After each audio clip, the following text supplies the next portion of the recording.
St. Mary's, a Igreja dos Sussurros Perdidos.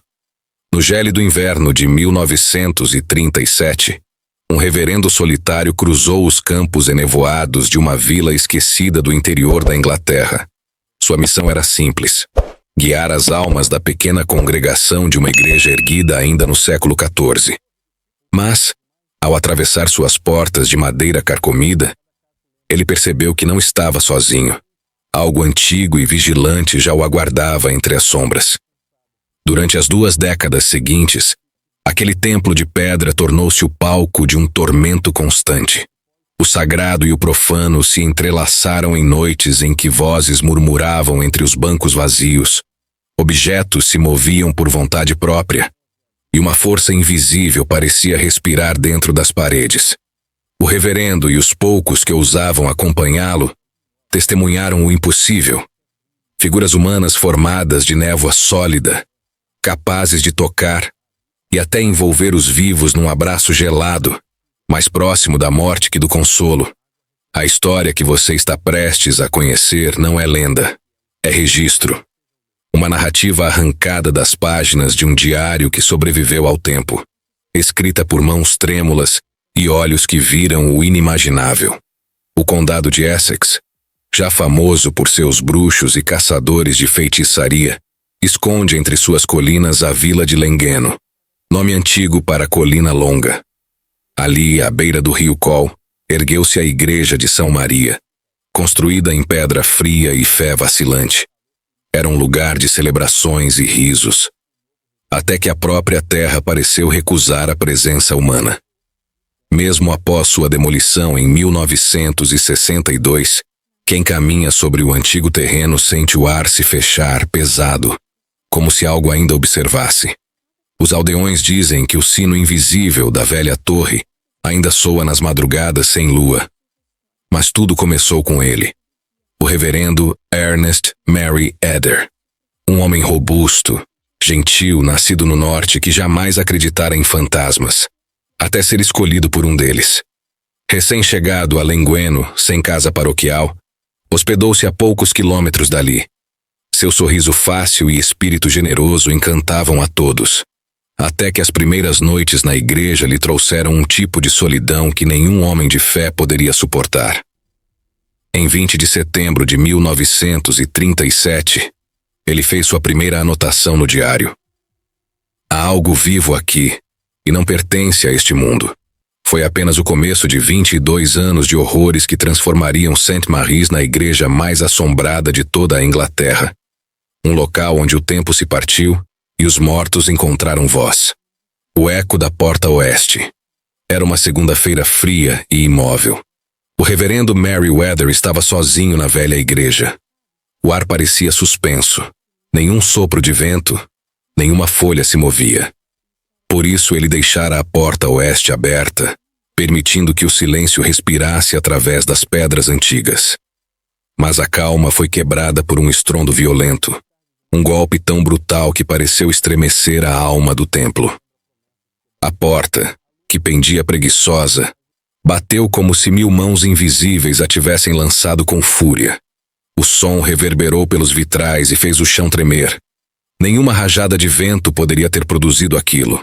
Ainda assim, o reverendo, homem de lógica e fé, registrou o ocorrido em seu diário. O primeiro de muitos relatos que manchariam suas páginas com medo. Ele escreveu: não foi o vento. Foi intenção. Os dias seguintes trouxeram inquietações menores, mas não menos sinistras. Na sacristia, um cômodo de pedra úmida onde o vigário se preparava para os ritos, ele guardava sua pasta clerical. Dentro, crucifixos, hóstias e cálices preciosos. Trancada, sempre. Somente ele conhecia o código. Em novembro de 1937, por 2 vezes, encontrou-a aberta, intacta, mas violada. Nada fora roubado. Nada tocado. Nada humano. Na primeira ocasião, uma testemunha jurou ter visto a pasta mexer-se sozinha, como se dedos invisíveis a explorassem. A sacristia desde então passou a exalar um frio diferente, um frio que parecia pensar. Esses incidentes ocorreram nas semanas que antecederam a cerimônia de posse do reverendo. Um evento sagrado, repleto de orações e cânticos, e talvez de presenças que não desejavam bênção alguma. Naquele 12 de novembro de 1937, diante de uma congregação numerosa, Merriweather foi oficialmente instalado como ministro. Porém, quando os sinos silenciaram, a igreja voltou ao vazio. Dos muitos que o haviam saudado, restaram apenas meia dúzia de fiéis. A poucos metros dali, uma nova capela metodista brilhava, moderna e acolhedora. Mas a antiga igreja de St. Mary's exalava uma energia que afastava até os mais devotos. Seria simples superstição ou sabedoria ancestral. Durante 8 anos o silêncio reinou. Nenhuma porta se moveu, nenhum objeto foi tocado. Até que a Páscoa de 1945 devolveu vida, ou algo parecido, àquela casa sagrada. Na manhã cinzenta daquele domingo, Gertrudes Barnes e sua filha Irene chegaram cedo para enfeitar o altar. Colocaram flores frescas em um vaso e o deixaram sobre um banco enquanto cuidavam de outras tarefas. Quando voltaram, o vaso permanecia no mesmo lugar, mas as flores estavam espalhadas, cuidadosamente estendidas sobre o assento, como se uma presença invisível as tivesse deitado para repousar. Ninguém mais estava na igreja. O ar era imóvel, novamente. Mas algo em algum ponto entre o altar e a sombra acordara. Desde aquele domingo, os arranjos de flores nunca mais permaneceram intactos. E quem ousava reorganizá-los sentia logo atrás de si um leve roçar de dedos frios, como se alguém quisesse ajudar. O retorno dos mortos de St. Mary's. O tempo corria devagar em Langano, e a vida do reverendo Merriweather parecia ter voltado à calma. Mas a paz naquela igreja nunca passava de um disfarce. Após o episódio das flores, algo mudou. O ar dentro da igreja ficou mais denso, e os sons começaram a se confundir com murmúrios.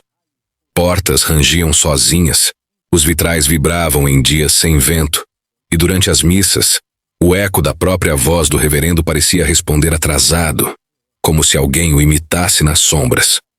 Certa noite, ao preparar o altar, ele ouviu passos firmes no corredor da sacristia. Chamou pelo sacristão. Silêncio.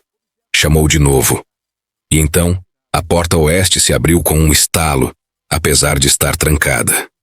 No vão escuro, nenhuma figura humana. Apenas o som de algo respirando, fundo e irregular. Merriweather tentou justificar. Talvez ratos, talvez vento, escreveu. Mas no rodapé da página sua caligrafia tremia. Hoje senti que o templo me observa. Os meses seguintes trouxeram acontecimentos cada vez mais intensos. Objetos mudavam de lugar durante a noite. Os bancos amanheciam virados. Cruzes pendiam tortas, como se alguém as empurrasse com desprezo. Em um domingo chuvoso, os sinos começaram a tocar sozinhos. Notas dissonantes, lentas, como um funeral tocado por mãos invisíveis. Os moradores da vila começaram a evitar o local. Alguns diziam ver uma mulher vestida de preto vagando pelo cemitério ao lado da igreja.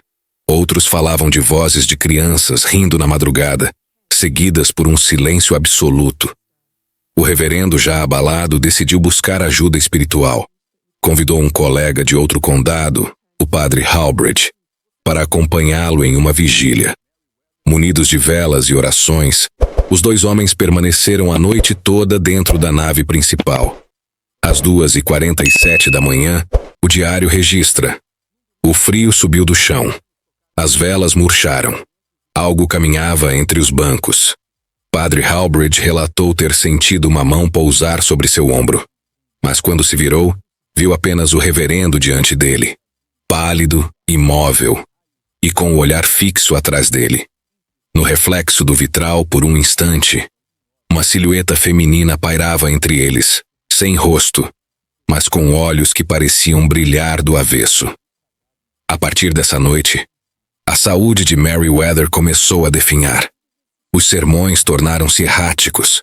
Sua voz, antes firme, carregava um eco estranho, como se outra garganta falasse junto. Os fiéis diziam que, às vezes, enquanto pregava, sua sombra se movia de forma diferente do corpo. Em 1959, ele deixou Lengueno, alegando exaustão espiritual. A igreja foi abandonada poucos anos depois, até que em 1962, St. Mary's foi demolida. Mas dizem que, sob a terra onde ficava o altar, o frio ainda persiste, e que quem passa por ali à noite sente o toque leve de uma mão invisível tentando abrir a porta oeste. O último sermão de St. Mary's. O tempo apaga memórias, mas não as vozes que as criaram. E 25 anos depois de sua chegada a Lengueno, o reverendo Merriweather voltaria pela última vez à igreja que o havia consumido. Era o outono de 1962. As demolições já haviam começado. Os operários retiravam o telhado de ardósia, os vitrais jaziam despedaçados no chão, e o altar estava coberto de poeira. A antiga St. Mary's agonizava. Mesmo assim, o reverendo insistiu em entrar sozinho. Disseram que ele queria se despedir, mas quem o viu de perto jurou que seu olhar não era de saudade, era de culpa. Entrou pela mesma porta oeste, aquela que o perseguira em pesadelos por décadas. O vento que soprava naquela tarde era quente, mas dentro da igreja o ar estava gélido, pesado, denso como neblina. Ao pisar no corredor central, ele ouviu algo que não escutava desde 1945, os sinos, fracos, distantes, tocando sozinhos. Merriweather levou a mão ao peito e sentiu o coração vacilar. Com passos lentos aproximou-se do altar demolido e colocou sobre o mármore rachado uma Bíblia antiga, a mesma de seus primeiros sermões. Abriu-a em Mateus 10:26. Nada há encoberto que não venha a ser revelado. Foi quando a luz se apagou. Os operários do lado de fora disseram ter visto as janelas explodirem por dentro, estilhaços caindo como chuva afiada. Lá dentro o reverendo não gritava, orava, mas as palavras saíam misturadas, uma voz sobre a outra, como se ele rezasse em uníssono com alguém invisível. De repente, o sino parou. O silêncio caiu como um pano grosso. E então as paredes, as que ainda restavam, começaram a sangrar poeira negra. Do chão ergueu-se a névoa. Dela, uma forma feminina. A mesma presença sem rosto, agora completa, com véu e mãos pálidas. Merriweather encarou-a. Disse apenas: "Eu sei quem é você." A entidade aproximou-se. O reverendo ergueu o crucifixo, mas a figura o tocou, e o metal enegreceu instantaneamente. Quando os operários finalmente arrombaram a porta oeste, encontraram-no ajoelhado, imóvel, com o corpo frio e os olhos abertos em direção ao altar. O crucifixo ainda estava em suas mãos, retorcido, como se algo tivesse o moldado de dentro para fora. A Bíblia permanecia aberta na mesma página, mas as palavras estavam ilegíveis, borradas como se tivessem chorado tinta. Na manhã seguinte, o restante da igreja veio abaixo. Nada restou, a não ser um pedaço da porta oeste, que resistiu ao fogo e ao ferro, e que hoje repousa em um depósito esquecido no subsolo da diocese. Dizem que quando a noite cai sobre Lengueno, quem encosta o ouvido nessa madeira ainda pode ouvir 3 batidas lentas, seguidas de uma voz sussurrando, rouca e distante. O sermão ainda não acabou. O pesquisador e a porta oeste. 60 anos se passaram desde o colapso da velha igreja. Lengueno tornou-se apenas um nome em mapas antigos, um vilarejo esquecido pela pressa do século. Mas há sempre alguém disposto a reabrir as feridas do passado, e naquele inverno, esse alguém foi Thomas Reed, pesquisador de fenômenos religiosos. Thomas não acreditava em fantasmas, acreditava em registros, e nos arquivos da diocese encontrou um que não deveria existir: o diário completo do reverendo Merriweather, escrito até o dia de sua morte. O último parágrafo terminava abruptamente, com uma frase trêmula, interrompida no meio de uma palavra. Ela quer que eu... Nenhum traço a mais. A tinta terminava ali, como se o autor tivesse sido arrancado da realidade antes de concluir o pensamento. Movido pela curiosidade, Reed decidiu visitar o antigo terreno de St. Mary's. Hoje, o local é apenas um campo coberto de mato e pedras, cercado por árvores retorcidas. Nada indica que ali um dia houve uma igreja, exceto um fragmento de madeira, guardado em um depósito municipal, identificado apenas como Porta Oeste, 1884 a 1962. Thomas convenceu o vigário local a deixá-lo examinar o artefato. À noite, sozinho, retirou o pano que a cobria. O cheiro de mofo e ferro oxidado escapou, junto de algo mais... um odor úmido, quase humano. No centro da madeira havia marcas, não de cupim ou tempo, mas de unhas. E sobre elas, gravada a fogo, uma única palavra: fique. O pesquisador ligou o gravador. Sua voz é calma nas primeiras anotações. Peça original, danificada, nenhum sinal de... O áudio se interrompe. Por alguns segundos, apenas ruído estático. Então, uma batida. Depois outra. 3, espaçadas, lentas. E finalmente um sussurro quase inaudível. Uma voz grave, arrastada, masculina e familiar. O sermão ainda não acabou. O gravador caiu no chão. O áudio termina com o som de passos se afastando e uma respiração trêmula. E depois, nada. Na manhã seguinte, encontraram o depósito vazio. A porta oeste havia desaparecido. E onde antes ficava o caixote de madeira, alguém desenhou com cinzas um crucifixo invertido. Até hoje, o nome de Thomas Reed nunca foi localizado nos registros da universidade. Alguns dizem que ele nunca existiu. Outros afirmam que, em certas madrugadas, quando o vento sopra do norte, a porta oeste range novamente, chamando como antes os vivos para dentro. A história do reverendo Merriweather e da igreja de St. Mary's é apenas uma entre tantas que o tempo tentou silenciar. Mas certas vozes nunca se calam.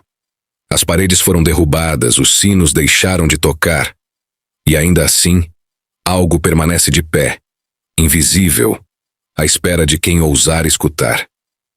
Talvez o verdadeiro horror não esteja nas almas que ficaram presas, mas naqueles que insistem em chamá-las de volta, porque no fim das contas, a fé pode proteger o corpo, mas nunca protege o som. E se você ficou até aqui, é porque tem coragem de olhar além do que a maioria prefere esquecer. Valeu de coração por acompanhar mais esse mergulho nas sombras comigo. Você faz parte dessa comunidade que não tem medo do desconhecido. Se curtiu a história, deixa o like, porque isso ajuda o canal a continuar trazendo essas investigações e relatos que o algoritmo costuma evitar. E se ainda não faz parte da nossa família, se inscreve agora e ativa o sino. Para não perder o próximo episódio, pode ser que ele comece exatamente com um caso real, assim como este. Compartilha com quem adora um bom mistério. Comenta aqui embaixo o que você acha que realmente aconteceu com o reverendo Merriweather. E claro, nunca vire as costas quando ouvir a porta bater.